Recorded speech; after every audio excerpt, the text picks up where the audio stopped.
안녕하세요. 박범일 변호사입니다.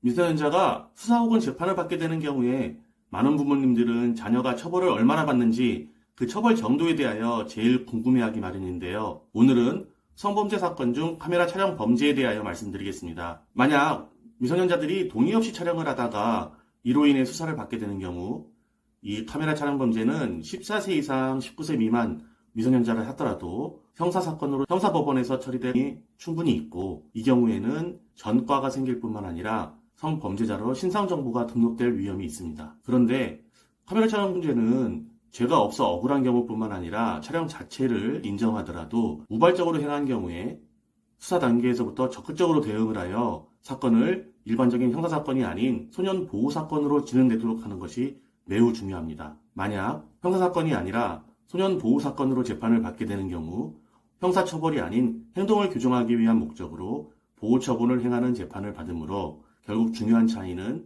전과나 성범죄 신상정보 등록이 되지 않는다는 것입니다. 그리고 소년보호사건으로 가더라도 그에 따른 종국 결정에서 처벌의 정도에 있어 부모가 소년을 돌보도록 하는 것에서부터 소년원에 일정 기간 수감시키는 것까지 여러 가지가 있고, 어떤 결정이 나올지에 대하여는 쉽게 예측하기 어렵습니다. 더불어 형사사건이 아닌 소년보호사건으로 진행하게 되어 수사를 받더라도 재판 후 종국처분하기까지 해당 소년의 성향이나 자질 등을 파악하기 위해 소년분류 심사원에 수감시키기도 하는데, 미성년자들은 이렇게 수감되어 재판받는 것 자체가 무척 힘든 과정일 수 있습니다. 그래서 결국 소년보호 재판을 받게 되더라도 이렇게 소년분류 심사원에 수감되어 재판을 받는지 아닌지도 중요할 것이고, 종구적인 결정에 있어서 처벌 수위에 소년원에 수감되는지 아닌지 또한 매우 중요한데요.